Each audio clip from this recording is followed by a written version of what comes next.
নমস্কার, তবু ভৌতিক চ্যানেলে আপনাদের সকলকে আবার সুস্বাগত। আজকে আমরা আবার চলে এসেছি একটা নতুন ভূতের এক্সপিরিয়েন্স শেয়ার করব বলে। তার আগে শেয়ার করার আগে একটা কথা বলে নিই, আমাদের চ্যানেলটা কি অবশ্যই সাবস্ক্রাইব করুন। সাবস্ক্রাইব করার পর পাশের বেল বাটনটা ট্যাপ করে দিন, যাতে আমরা যখনই আপনাদের কাছে ঘটনা নিয়ে আসি আপনারা তার নোটিফিকেশন পেয়ে যান। আর তার সাথে সাথে আমাদের গল্প, আমাদের চ্যানেল ভালো লাগলে প্রচুর শেয়ার করুন, কমেন্টস করুন আর লাইক করুন। আজকের ঘটনা বলবে উজ্জ্বল। তাহলে উজ্জ্বল শুরু কর। আজকে আরো একটা নতুন গল্প নিয়ে এসেছি আপনাদের কাছে। ভয় পাওয়া না পাওয়া আপনাদের ব্যাপার। এটা একটা ছেলের মার্কেটিং ছেলের গল্প। সে মার্কেটিং এ বিভিন্ন জায়গায় যায়। তো এমনই একটা প্রজেক্ট নিয়ে শিলিগুড়িতে সে মার্কেটিং এ চলে যায়। তো ওভারনাইট জার্নি করে কলকাতা থেকে পরের দিন সকালবেলায় শিলিগুড়ি পৌঁছয়। তো শিলিগুড়িতে একটা রুম নেয়, একটু লো বাজেটের, কেন তার কাছে ফান্ড অতটা ছিল না।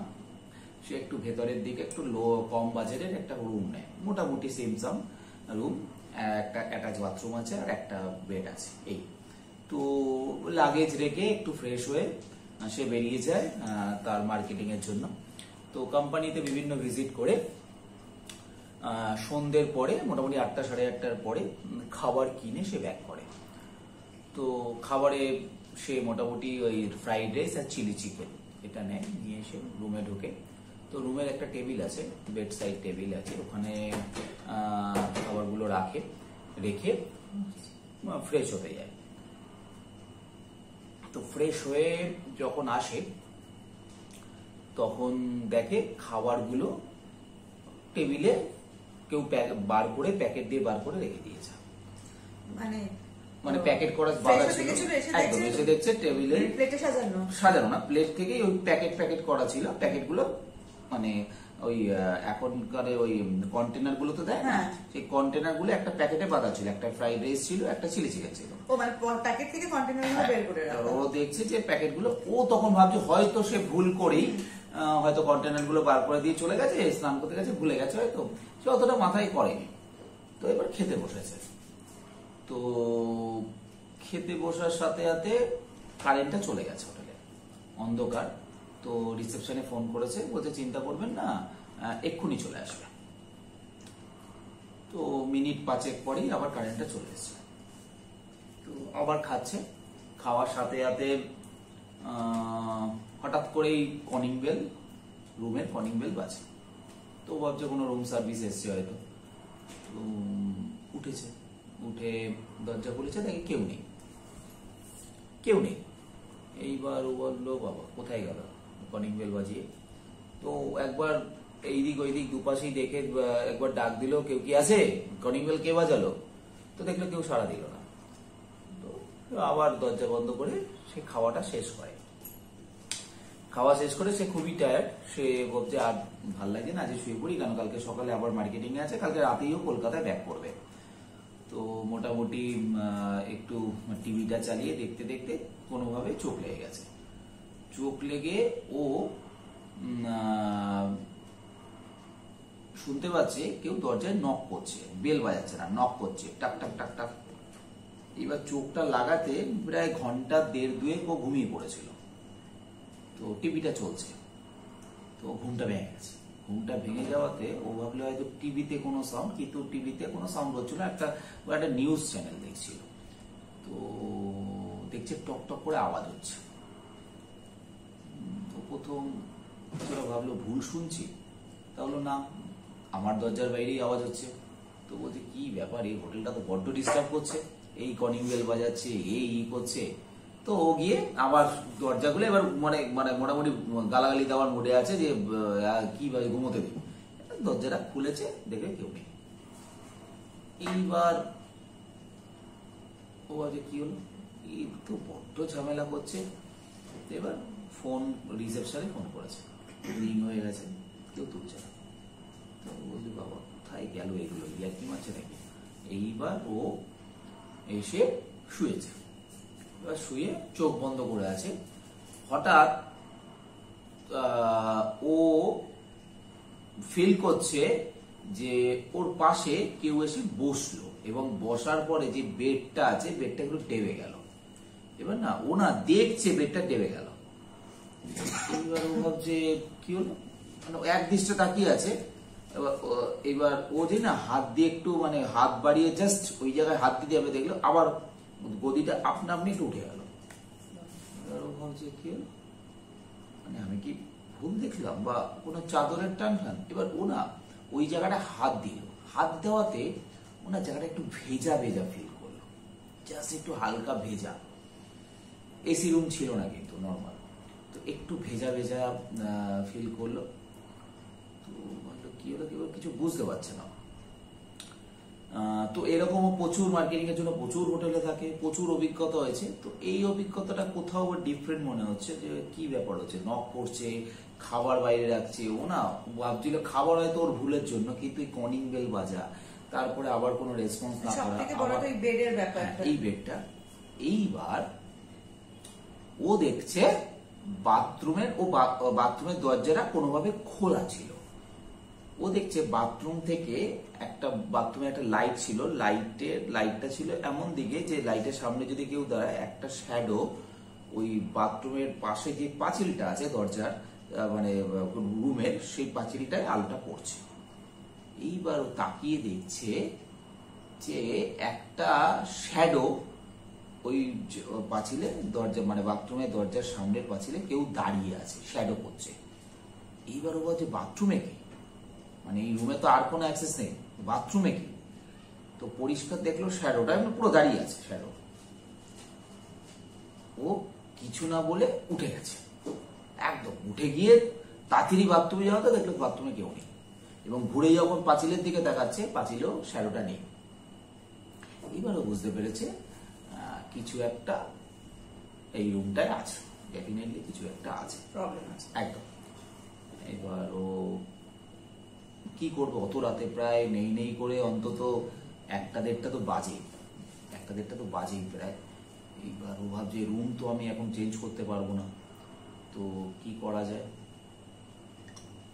ও ভাবছে ঠিক আছে টিভিটা একটু চলুক, লাইটগুলো জ্বালিয়ে দিয়েছে রুমের পুরো, টিভিটা চলুক, দেখি কতক্ষণ, ঘুমিয়ে পড়লে তো হয়েই গেল। তা কালকে সব কাজ করে রাতে বেরিয়ে যাবো, থাকা নেই, আজকে রাতটুকু যদি কোনোভাবে থাকা যায়। তো ও এসে আবার বেডে শুয়েছে। এইবার বেডে শুয়ে ও মানে ফিল করছে যে বেডটা নড়ছে, ও যে বিছানাটায় আছে সেই বিছানাটা মানে চৌকিটা মানে খাটটা আস্তে আস্তে নড়ছে, এরকম খাটটা এরকম করে নড়ছে পুরো। এইবার না ও না মানে কিছু, ও ভাবছে কি ভূমিকম্প, কিন্তু ভূমিকম্প হলে তো কাঁপবে, এরকম পুরো খাটটা, অত ভারী খাট এরকম করে নড়ছে। এইবার ও চিৎকার করতে আরম্ভ করে দিয়েছে, প্রচন্ড চিৎকার করছে। কিন্তু মজার ব্যাপার, ওই চিৎকারে কিন্তু কেউ চলে আসছে না, প্রচন্ড চিৎকার করছে। এইবার ও না নামতে পারছে না খাট থেকে। ও বলছে ওর শরীরটা এতটাই ভারী হয়ে গেছে যে ও কোনোভাবে যে নেমে দরজা থেকে বেরিয়ে যাবে, ও বেরোতে পারছে না। আর ও বললো আমি এরকম 1-1.5 মিনিট কোথায় ফিল করলাম ওর হাতটা খাটে ছিল, মানে বিছানায় কেউ যেন হাতটাকে চেপে ধরে আছে, পরিষ্কার বুঝতে পারছে কেউ যেন হাতটাকে এরকম ভাবে চেপে ধরে আছে, ওটা ছাড়িয়ে কিছুতেই বেরোতে পারছে না। তো অনেকক্ষণ এরকম চলে। তো কোথাও একটু মনের জোর বা যাই হোক অতি কষ্টে কোনোভাবে ও ছেড়ে বেরিয়ে দরজাটা খুলেছে। খুলে ওদের এই হোটেলটা ছিল 3 তলায়, ও 2 তলায় ছিল। তো দৌড়ে দৌড়ে এসে রিসেপশনে নেমেছে। তখন কেউ ছিল না, রিসেপশন পুরো ফাঁকা। এবং ক্যান্টিন যেখানে ছিল, একটা ছোট ক্যান্টিনের মতন ছিল। তো ওখানে দৌড়ে গিয়ে দেখছে 2টো ছেলে ক্যান্টিনে, একটা ছেলে ঘুমোচ্ছে আর একটা ছেলে কিছু একটা করছিল তখন। তো ওই ছেলেটাকে ডাকে। তো ওই ছেলেটা বলছে কি হলো, বলছে এরকম ব্যাপার, আমার রুমে কিছু একটা আছে, তুমি চলো। তো ও আবার আর একটা ছেলেকে ডেকেছে, যে ছেলেটা ঘুমোচ্ছিল। তো দুজন গিয়ে যখন ওই রুমে ঢুকে দেখে পুরো ও যেই কাগজপত্র সব এনেছিল পুরো বিছানায় তছনছ করে মানে পুরো ছড়িয়ে আছে। ও যেই মানে ও মার্কেটিং করে, তো মার্কেটিং এর যে কাগজপত্র ছিল ওর কাছে পুরো ছড়িয়ে ছিটিয়ে পুরো একদম যাতা ও যে খেয়েছিল, খেয়ে একটা প্যাকেটে বেঁধে সাইডে রেখেছিল যে পরের দিন হয়তো সকালে ফেলে দেবে বা রুম সার্ভিস যারা আসবে দিয়ে দেবে। সেই প্যাকেটটা ছিঁড়ে ছুঁড়ে, মানে কেউ যদি ছেড়ে এরকম ভাবে পুরো ছিঁড়ে ছুঁড়ে পুরো রুমে পড়ে আছে। তো বলছে এগুলো কি? তো বলছে আপনিই করেছেন, হোটেলে দুজন বলছে আপনি এরকম ভাবে, বলছে না এরকম এরকম ঘটনা। তো ওরা বললো ঠিক আছে, এখন তো আপনি কিছু করতে পারবো না, আপনি একটা কাজ করুন, আমি আপনাকে অন্য একটা রুম ফাঁকা আছে, আপনি ওখানে থাকুন, তারপরে আপনি কালকের ম্যানেজারের সাথে কথা বলবেন। তো যথারীতি ওরা দুজন থেকে, হোটেলে দুজন থেকে পুরো জিনিসপত্র গুছিয়ে টুছিয়ে দিল, ওরা আলাদা রুমে শিফট করলো। এবং ও যখন শিফট করলো, করার পরে ও রুমে যখন, ও ঘুমোতে পারিনি, কিন্তু ওর রুমে ও যখন এলো, পরিষ্কার একজন যদি কারো হাতে এরকম চেপে ধরে, পুরো একটা হালকা লাল ছাপ হাত আঙ্গুলের এরকম চেপে ধরে, এত জোরে চাপলে পুরো কেউ চেপে ধরেছে, ওই দাগটা ওর রয়ে গেছে। তো সেই দিন আর ঘুমোতে পারিনি। পরের দিন সকাল সকাল ওর মার্কেটিং এ যাওয়ার কথা ছিল, ও কোনোভাবে মার্কেটিং করে বিকেল বিকেল ফিরে এসে ম্যানেজারের সাথে কথা বলে। তো ম্যানেজার অতটা পাত্তা নিয়ে দিয়ে বলছে ঠিক আছে দেখছি কেন হচ্ছে এই ব্যাপারটা, আমি তো ঠিক জানি না, আপনার মুখে প্রথম শুনলাম, তো আমরা দেখছি। তো এই বলে জাস্ট অ্যাভয়েড করে যায়। তো ওর হাতের দাগটাও দেখায়, তখনও হালকা লালচে ভাবটা ছিল, তো পাত্তা দেয় না। তো কলকাতায় ফিরে আসার পরে ওর তখনও একটু হালকা কেমন একটা গা ম্যাচ বাজে একটা ভেতরে একটা চলছিল। তো ও একটা মসজিদে যায়, মসজিদে গিয়ে মৌলানা সাহেবকে সব বলে। তো উনি একটা কোনো জল পোড়া টাইপের কিছু, মানে পোড়া কিছু একটা আছে, ওকে দেয়। দেওয়ার পরে ও তাও প্রায় 3-4 দিন বাদে একটু নর্মাল হয়। কিন্তু এখনো মানে ওই দিন রাতে ওর সাথে কি হয়েছিল, মানে কি ছিল, কেন ও পরবর্তী সময়ে আর হোটেলটায় যায়ও না এবং সেই ম্যানেজারের সাথে যোগাযোগও করে না। তো কি হয়েছিল ও কিন্তু এখনো বোঝে না। এর জন্য ও এখন মার্কেটিং এ কোথাও গেলে চেষ্টা করে হয়তো সেদিনকারই ফিরে আসতে, কিন্তু দূরে হলে তো সেদিনটা ফিরে আসতে পারে না। তো কাউকে নিয়ে যাওয়ার চেষ্টা করে, মানে একা তারপরে আর ও হোটেলে মানে থাকতে চাইছে না, মানে এরকম একটা ভীতি হয়ে গেছে। তো এরকমই। তো এই হচ্ছে আজকের গল্প মোটামুটি। তাহলে কেমন লাগলো আজকের গল্প নিশ্চয়ই জানাবেন কমেন্টে লিখে। আর আরো এরকম গল্প বা ঘটনা শোনার জন্য আমাদের চ্যানেলটিকে সাবস্ক্রাইব করুন। তাহলে কালকের আবার নতুন গল্প নিয়ে নতুন এপিসোড নিয়ে আসছি আমরা দুজন, উজ্জ্বল এবং মোনালি। নমস্কার, শুভরাত্রি। শুভরাত্রি।